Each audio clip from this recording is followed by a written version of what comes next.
Good morning to all of you. Today we are going to discuss about velocity of a transverse wave along a string.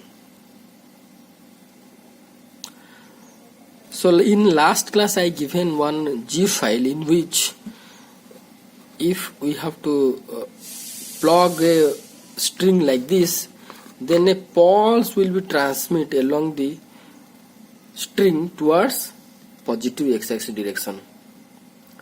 So who among of you have not saw it, that G file, go and watch it. That whenever you have to you have to give a force here on the wire, a pulse like this will be travel towards positive x-axis direction. So this is nothing but called as a transverse wave pulse. Transverse wave pulse.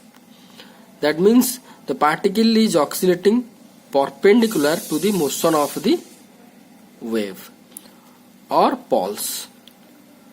So what will be its velocity in a string, that we have to analyze today.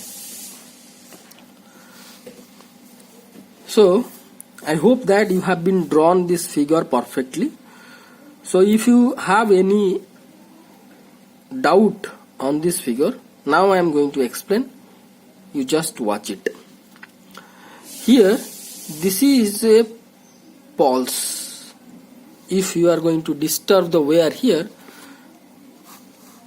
then a pulse like this is traveling. So this is a pulse. We have considered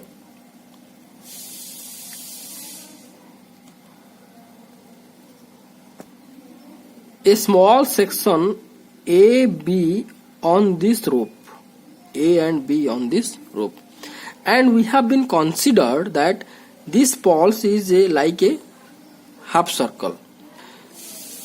Here it is like a conic, but we have been considered that this pulse is like a half circle. Okay, I have drawn like a cone, but at the time of derivation it has been considered that it is a half circle. So here we have been considered a portion that is A and B. This angle is nothing but called as the theta. This angle is called as the theta.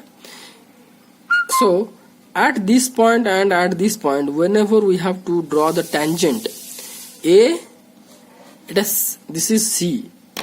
Mistakenly I written C, A, but it is C. Okay. Whenever we have to draw a tangent AC at point A and elongated backward, and BD elongated backward, it will meet at P, and from P to O we have drawn a perpendicular. So as PO is a perpendicular and AOB angle is theta, hence AOP angle will be theta by 2 and POB angle will be theta by 2. This is a perpendicular bisector of this angle. Okay, so this is theta by 2, this is theta by 2, this is theta. Okay, so whenever this wave or pulse is traveling along this x-axis direction, what is happening? Before that I am going to be just to read the things whatever I have written. Whatever I have been explained here, the same thing I have been written here. Let us consider stretched string between two fixed points and having tension T in it. When the string is plugged at one end, that is left, a transverse pulse be traveling along string from left to right as shown in the figure. Let V be the velocity of that pulse. V be the velocity of that pulse. So this will be the velocity of this pulse. Now consider a small element AB of length del L. So this AB length is del L of the pulse or crest. Also we can say also this is the crest, because if we are considering a wave, this is nothing but called the crest, this is called the crest, and this is called the trough. So let this is pulse or one crest. Okay, So m is the mass per unit length of the string. The mass of the element AB will be m into delta L. So delta L is nothing but r theta, because here I have been told that this pulse is considered as a semicircle, half semicircle. So this AB is delta L, and this from 0 to A or B is suppose r, radius of this half circle. So then AB will be how much? AB will be delta L into r. Sorry. This delta L is equal to r into theta. That means delta L will be delta L or AB is equal to r into theta. Delta L is equal to r theta. Hence, mass of the element delta L or AB will be m into delta L or m r theta. Okay. So here r is the radius of the curvature of the arc found by the string. Theta is the angle subtended by arc at its center.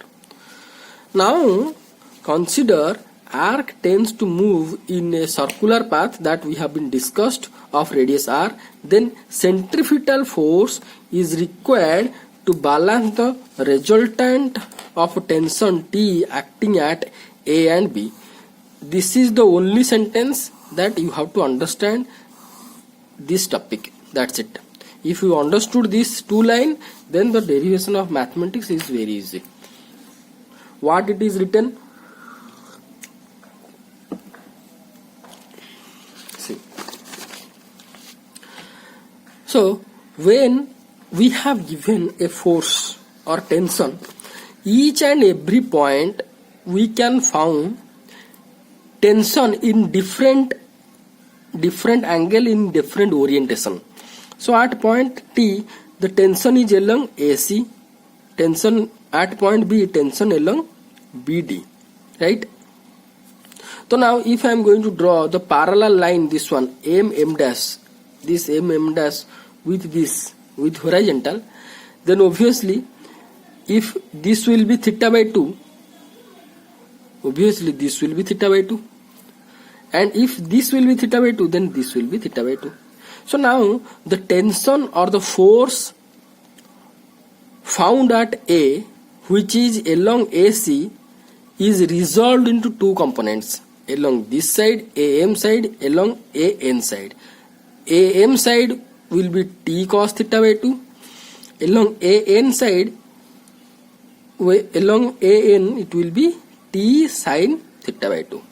Likewise, along BM dash side, because it will be called as the horizontal component, as theta is here, will be how much? Will be T cos theta by 2, write down here, huh?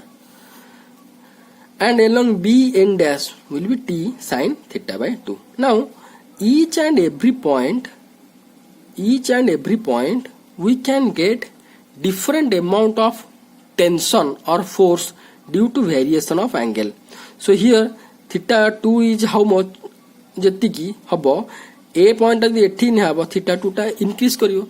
So on the base of theta 2, each and every point of the rope experiences the force. Which side?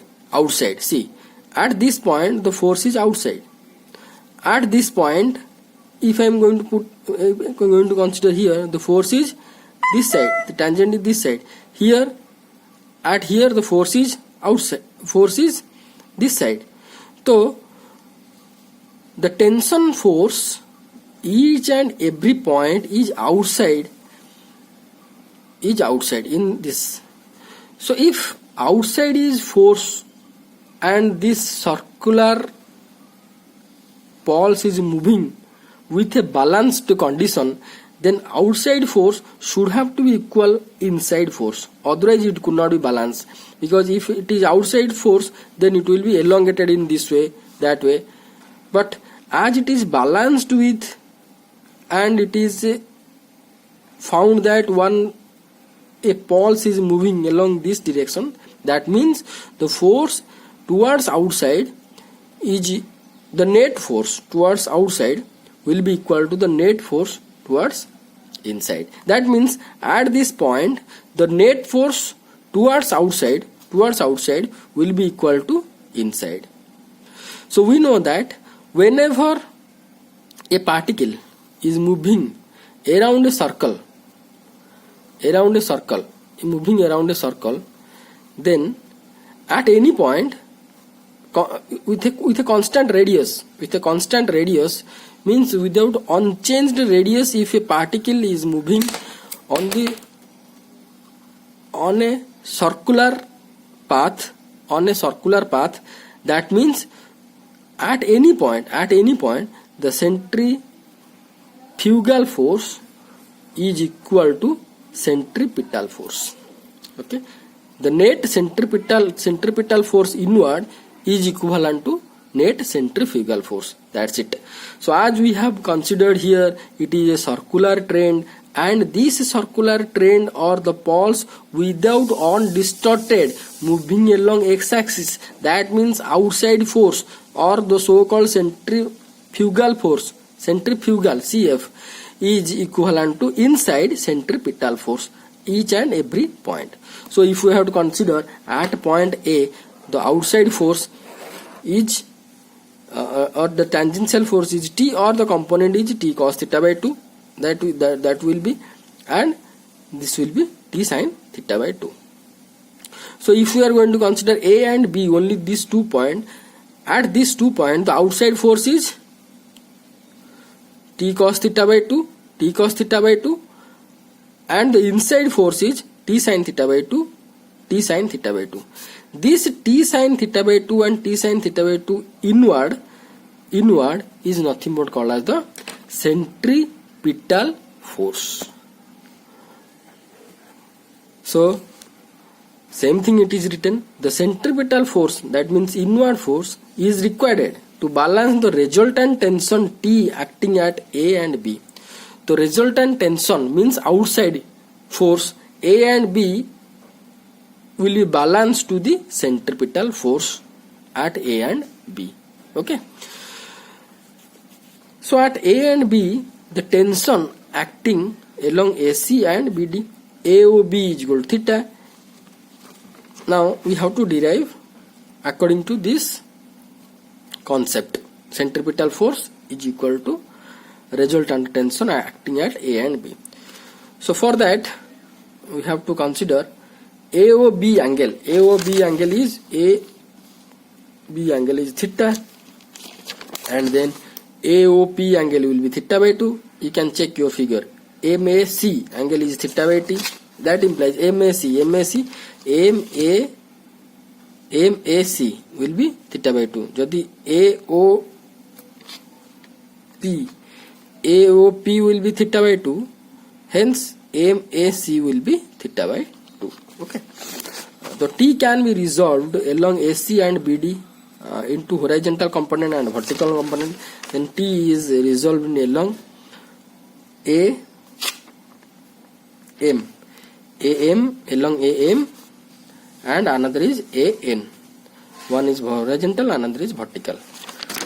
So hence T cos theta by 2 along AM and T cos theta by 2 along BM do not contribute towards the required centripetal force. See, actually tension at A and B is along this side and this side. So due to that, the resolved force is T cos theta by 2, T cos theta by 2.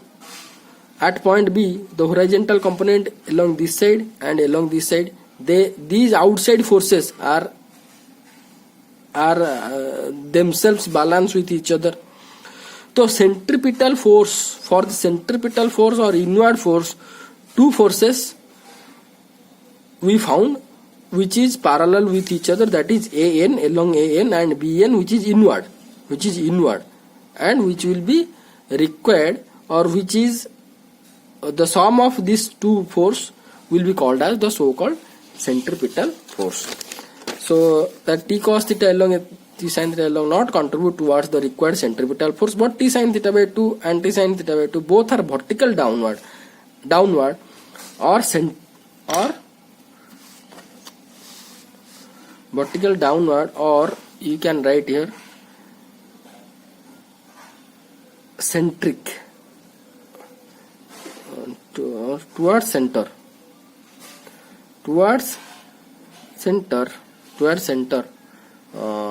also you can write, or towards inward लिखी दो ठीक है, towards inward. So act vertical downward towards inward and combining together to provide the so-called centripetal force. So now the centripetal force, the equation we know that m into v square by r. So mass will be, we found m r theta into v square by r. This is the centripetal force equation, okay, because m into a, our force है in general m into a. For circular motion, a is nothing but v square by r. A is nothing but v square by r, so m v square by r. So for mass m r theta into v square by r, that implies this will be 2t sin theta by 2, because t sin theta by 2 downward towards center, t sin theta by 2 downward towards center, that is an and bn dash. Okay, so v square is equal to this much, v is equal to this much, v is equal to t by m to the power. This is the to the power 1 by 2 or root over. This is the required expression for transverse wave moving along string. So this is the explanation of last class note. So today I will give some note for the next class and this video, and you have to watch it carefully. Thank you.